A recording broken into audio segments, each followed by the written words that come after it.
Victoria Mboko completed her Cinderella story run in Canada with the winner's trophy, defeating her idol and four-time major champion Naomi Osaka 2-6, 6-4, 6-1 to win the Canadian Open in Montreal. I'll discuss Mboko's miraculous win, the discourse surrounding Naomi Osaka's runner-up speech, and talk Ben Shelton's huge win over in Toronto. Hello, I'm Christian Bassnight, and welcome to Christian's Court, where I cover tennis from all angles. If you have not yet already, make sure you subscribe and click the notification bell so you are notified whenever I post new content. So first, delving into the Osaka and Mboko final, I knew this one was going to be really intriguing because, for one, both of these women are big hitters, sort of similar game styles, but also there was a lot riding on this one for both women. Of course, Mboko, she was going for her first ever WTA Tour title, let alone her first WTA 1000 title, and she was also trying to become the second Canadian to win here since Bianca Andreescu in 2019, at least winning the Canadian Open, but she would become the first Canadian to win specifically here in Montreal, I believe, in singles. And then also she was gunning to become the second lowest WTA 1000 champion since the format was introduced. Naomi, meanwhile, she was of course going for her first tour level title since the 2021 Australian Open. She did win the St. Malo 125, although that was a, again, 125 tournament and is not considered a tour level title. This would also be Osaka's first tour level title as a mom. Now, this match kind of played out similar to the Elena Rybakina semifinal, at least in the earlier stages, as it was really all Naomi for the first set. Naomi, she employed a great game plan of kind of relentlessly attacking the Mboko forehand in rallies and often rushing the young Canadian on that side. And the 18-year-old Mboko, she did sustain a wrist injury in her semifinal against Elena Rybakina. When she fell onto her wrist, and she wasn't really hitting her forehand with as much conviction early on. And that was a serious fall. And Mboko later revealed that she had to get an MRI done for that wrist. And she said that the MRI showed that she was fine to play, but still, of course, and she even mentioned afterwards the wrist was bothering her, especially early on in this match. And I also think that early on, Vicky probably felt some nerves in playing the biggest match of her career again against her idol, Osaka. Naomi's first serve, I think, was a major factor in this match, for better or worse. In the opening set, it was great. She served 70% of her first serves in, and she won 76% of her points whenever she landed that first serve. However, in the second set, Osaka's first serve percentage dipped down to 57%, and she only ended up winning 38% of first serve points in set number 2. And that enabled Mboko to step up really and take control of a lot of points from the ground. The first game of the second set, I think, was really huge. Osaka had a game point here, and I think that if Naomi held, she honestly could have won this match in straight sets. However, Mboko breaking first gave her a little bit more confidence and belief, and I think that Mboko, again, took advantage of the second serve looks. She began beating Osaka to the punch and attacking Naomi's forehand. It was a complete flip of what went on in the first set. And it was really surprising to me was that Osaka only held her serve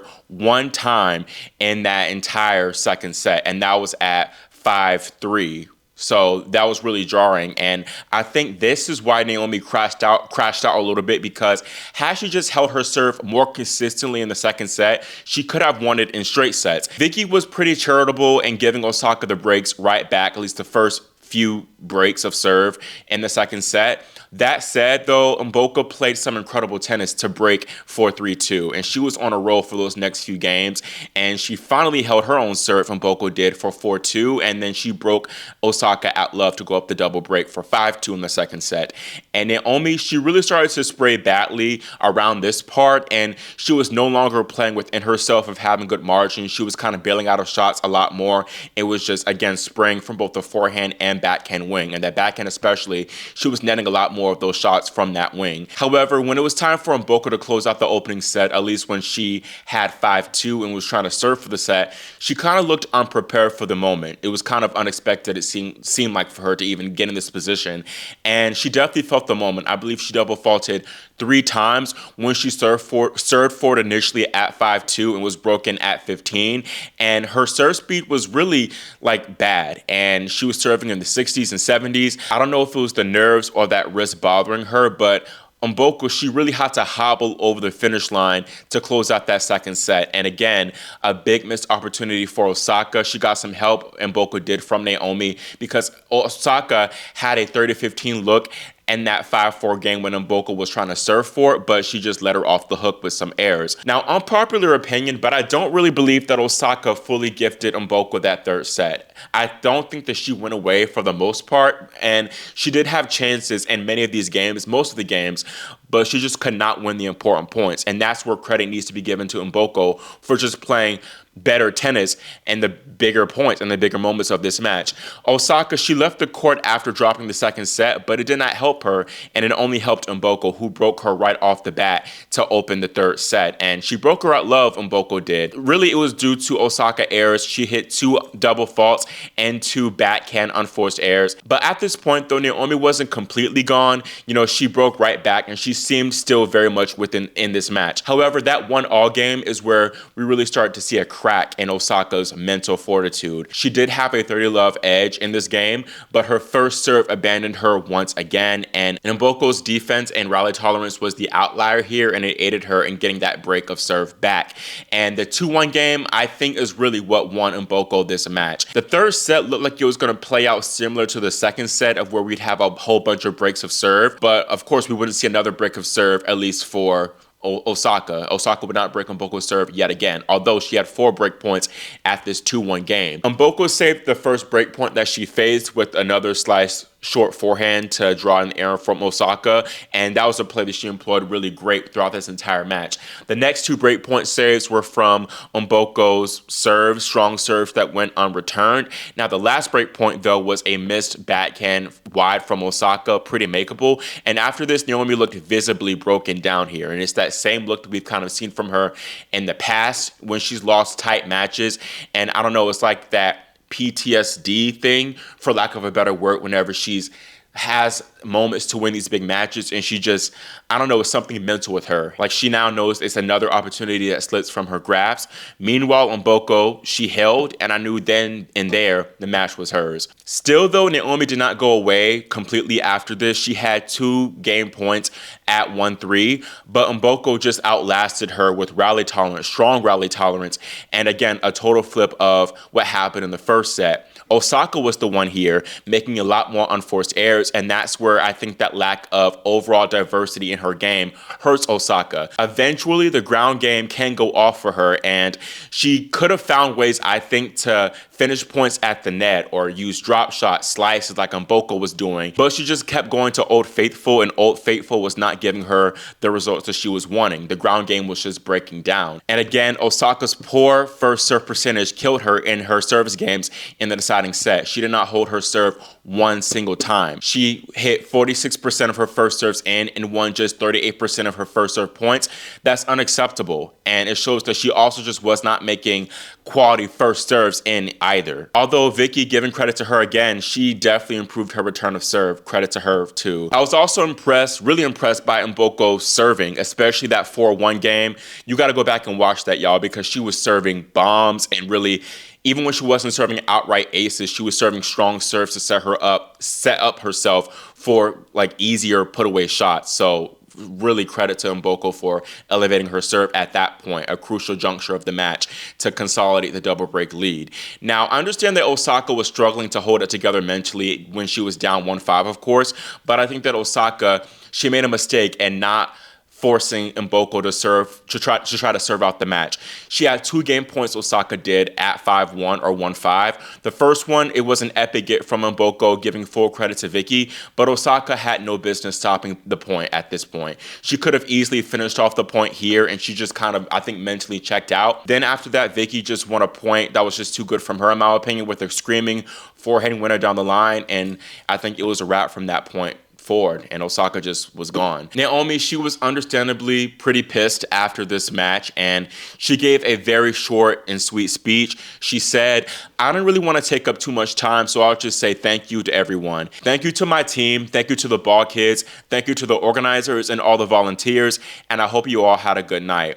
I immediately noticed that she did not really acknowledge Victoria at all in this speech, and that's something that's pretty common to do in a runner-up speech. So people understandably were pretty taken aback by this, and a few people immediately called Naomi a sore sport. They're even comparing her to the Sabalenka Roland Garros situation. Meanwhile, you had a few Osaka fans come to her defense and say that Naomi was dealing with some mental issues during the match, so it's understandable that she doesn't give, necessarily the best speech after such a heartbreaking loss. In my opinion, this just simply wasn't a good look, objectively speaking. If you say it was a good look, maybe I suggest y'all go ahead and get some glasses, because it just wasn't a good look for me. Especially with Osaka being Vicky's idol and this being Mboko's biggest win, it's just, again, not a good look for you to not acknowledge her at all in the speech. And I understand that Osaka was heartbroken and she just wanted to get done with the speech, and maybe she should have left the court and composed herself before coming back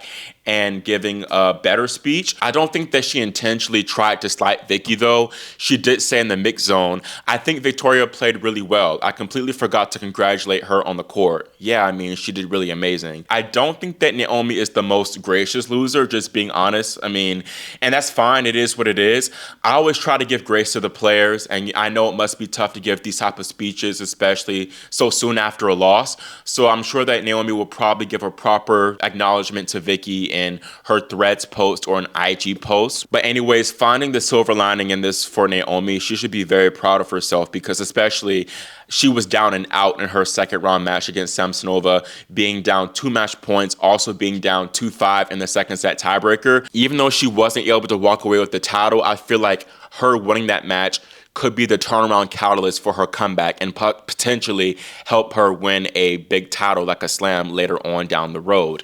She just had a different aura about herself in the matches after that one, and it really looked like the Naomi Osaka of old, like 2021 Osaka, at least 2021 Australian Open Osaka, where she was hitting really strong from the ground, but big margins, good height and depth, also incorporating better angles, especially from the backhand, to open up the court for herself.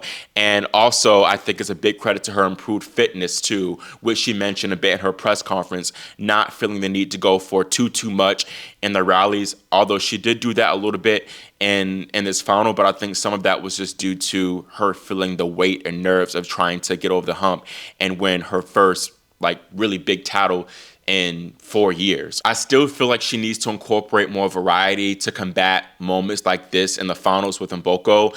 I am hoping that Tomas helps with that, but still a really great start to their partnership if they are deciding to go long term. The question is Naomi Osaka officially back for real, and will she be a for sure slam contender and will she win a slam? I don't know. I don't know if this is another case of one step forward, one step back. I won't say 2 steps back, because I think, this is a huge effort in her making her first 1,000 final in 3 years, first since Miami 2022. There are questions of whether the win could, quote unquote, traumatize her, whenever she's in a position of this kind of playing for a title like this again. After she won the first set, I thought that she was going to be a strong US Open title contender. I still think she has a solid shot, especially since she'll be seeded. She'll rise to number 25 in the rankings, so great news for her. First slam since the 2022 Australian Open, actually, where she will be a seed. So again, congratulations to Naomi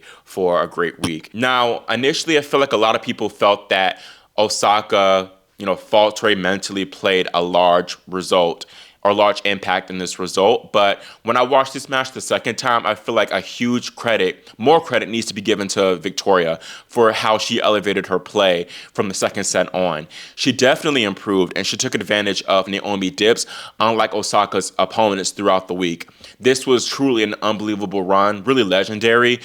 Mboko is the second youngest woman to defeat 4 slam champions in one event. She beat Kenin, Coco Gauff, the top seed. And those Osaka-Rybakina matches were really epic wins, comeback wins. Not to mention, she won 7 matches to do this. And she's just 18 years old. Definitely the crowd was a big factor. I don't know if she would have won this title, being blunt, if she wasn't playing at home, but it's also quite something that she was able to elevate her level when she was playing at home, because I know a lot of players might crumble under the home crowd pressure, but she elevated again and she played her best tennis. It's the mark of a star, being able to not waver and feel the pressure from playing at home. And I feel like really Canada needs a star like this. And it was something to see her being fueled by the crowd and them carrying her through so much adversity from the injuries and also the nerves of her trying to win these big matches. So truly an iconic moment. And we saw clear improvements in Mboko's game as well. Her movement and defense, that's been a huge asset for her, especially against Osaka and Rybakina, two big hitters. And also just her rally tolerance as well. Her forehand cross court, that's improved. Her forehand dollar line is still money as ever. And just also, Mboko just never wavered. And she just kept fighting until the bitter end, and again shows the mark of a champion. Vicky said after the match in her post-match press conference that she is not planning on playing Cincinnati, even though she got a special exemption into round 2, which I think is very smart considering how she plays so much tennis. Plus she's dealing with that wrist concern, so we won't see her until the US Open probably, where she will be seated at a slam for the first time, as she will crack the top 25, sitting at a career high of number 24. She rose 61 spots as she started the tournament, 85 in the world. So again, huge effort for her. Brief interjection. I want to spare a thought for Elena Rybakina because I didn't get a chance to talk about that incredible semifinal between her and Mboko. I feel so bad. You can't help but feel bad for Rybakina because this marks another second straight tournament where she's lost to a Canadian player in a semifinal after coming so close. Here she had match point, and again that 4-5 or 5-4 15-all forehand miss, like, oh my gosh. Whew. From the Swiatek Roland Garros, Sabalenka Berlin, Fernandez DC, now this, I don't know how she does it, but I hope that eventually she gets over the hump and does her big one, because she deserves a big moment. But anyways, transitioning back to Mboko, definitely top 5 stories of the year. And this summer hardcourt swing, it really is delivering so far, really is. Now, this gives the perfect transition to Toronto, where Ben Shelton, he picked up his first Masters 1000 title, defeating Khachanov in an epic final, 6-7, 6-4, 7-6. This final was pretty entertaining, definitely full of twists and turns, and Khachanov, he broke first to go up 5-3, taking advantage of poor shot selection decisions from Shelton, but Ben rallied back and won 3 games in a row, and he had 3 set points at 6-5, but he was unable to convert. Ben also had his chances, some slight chances in the first set tiebreaker, but Karen was just too solid in the end, especially in the longer rallies, and he took it 7-5. Now, there was an interesting moment in the second set at 2-all, 15-all, where Khachanov, he missed a first serve, but the electronic line calling system audio wasn't working and actually didn't call it out. So that caused a 4-minute delay. And Shelton, he was kind enough to give Karen another first serve. So got to mention that moment. Karen was steamrolling on serve for most of the second set, and he had a strong opportunity to really take control of the match. And he had a little bit of an opening at 3-4, 15-30 when Shelton was serving down 3-4. Karen had a play in a few of these rallies, but Ben was just too solid. And Shelton also played just a tremendous game the following game to break serve, and he just made really high quality returns to give himself a chance, then bided his time and waited for the right moment to pull the trigger. That's something that really has been a successful play for him throughout this entire tournament. Karen, he had a chance to get the break right back. He had a love 40 look that following game when Ben was serving for the set at 5-4, but Ben just served his way out of trouble, landed high quality first serves. I think he made 5 or 6 first serves in a row to win that game. So props to Shelton for just being too clutch there. The third set, really not too much going on there. Both guys barely lost points on the serve, and it just came down to the deciding tiebreaker.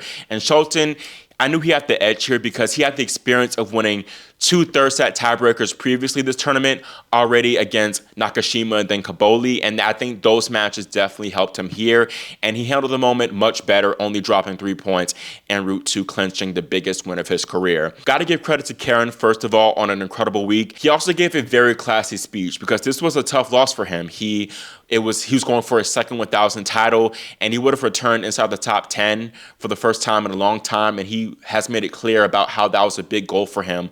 but he still gave great credit to Ben and his team, especially his dad. Ben's dad definitely played a huge role in the win, and this is for sure, him and Brian Shelton, Ben's father, is one of the most successful father-coaching duos that we've seen, like, in a minute. And they really have just such strong mutual respect for each other. And it's really entertaining to see them in their dynamic, because you can audibly hear Shelton's dad giving him pointers throughout the entire match. It was interesting to see how the mind works between him and his son. And Shelton, he gave some good quotes about his father after the match, saying, "He doesn't sugarcoat things, he's honest. I think I take things well from him because I respect the career he had as a player. I respect him as a coach, and I respect him as my dad. He respects me in the same way. I know that he has a great tennis mind. He respects my tennis mind and my independence, knowing that he can let me go in the big moments and just let me play my game." I know a lot of people said that Ben wouldn't have won if Alcaraz or Sinner played here, and maybe, especially if Sinner played this tournament,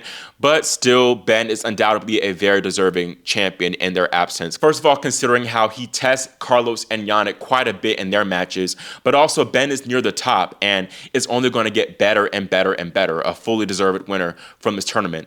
Shelton, he is the youngest American Masters 1000 champion since Andy Roddick won Toronto, actually in 2004. And I've been saying this time and time again, but I truly firmly believe that Ben will be the first American man to win a Slam singles title since Roddick did it in the 2003 U.S. Open. And I think this was really the crucial step that he needed. I think he kind of surpasses Fritz in my eyes, especially after beating Taylor in straight sets here as well. He's also now number 4 in the race to Turin, and he's at a career high of number 6 in the world. And Ben, he gave some good quotes also, talking about how this is kind of a foundational win for him. He said, "I hope this week kind of kickstarts me and gets me more consistent with the type of tennis that I want to play day in and day out.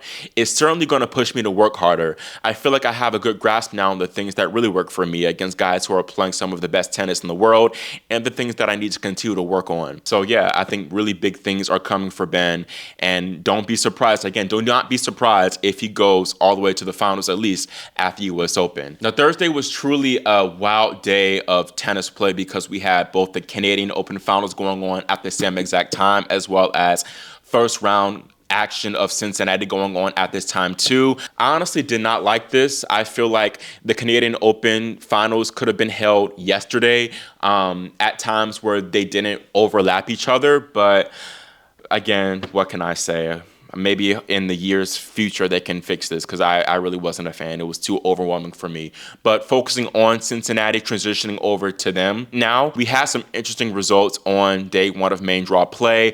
Venus Williams, she was back in action, but she lost to Jessica Buzzas-Minero 6-4, 6-4. I watched the match in full. It wasn't a bad match at all from Venus. I knew that Buzzas-Minero would be a big favorite, considering how she was in form, just making the quarterfinals in Montreal, losing to the eventual champion Mboko. So a solid performance from Venus overall. Her outfit was really something, really something, but Venus should be very proud of herself for how she came out and played. Gotta give a shout out to Claire Vigonoué. She won her first main draw singles match. She came through qualifying, and she beat her friend and fellow DC native Haley Baptiste in the opening round of main draw singles play, 6-1, 4-6, 6-1. So I hope that Clervy kind of getting that monkey off her back would be good, and hopefully she'll be able to get more results, more strong results later on in her career. She next faces 19th seed Elisa Mertens. Marketa Vondrousova, she won her opening run match with ease, and that sets up a mouth-watering clash with her and Aryna Sabalenka, the top seed, in the second round. Looking at the men's action, Joao Fonseca, he won a tight opening round match against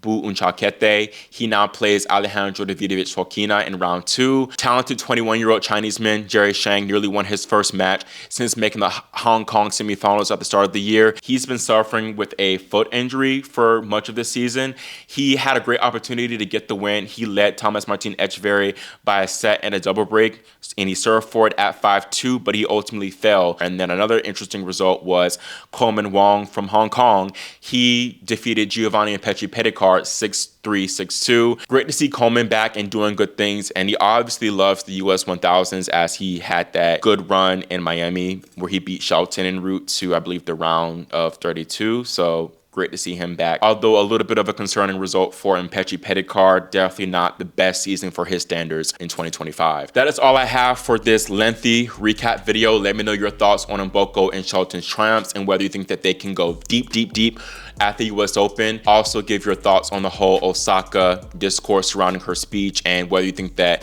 this result still can foreshadow a deep run at the US Open. Also give your thoughts on the Cincinnati Open action thus far. Again, make sure you subscribe and click the notification bell so you are notified whenever I post more Cincinnati Open related content. Thank you all so much for watching and for your support, and I will see you all next time here on Christian's Court.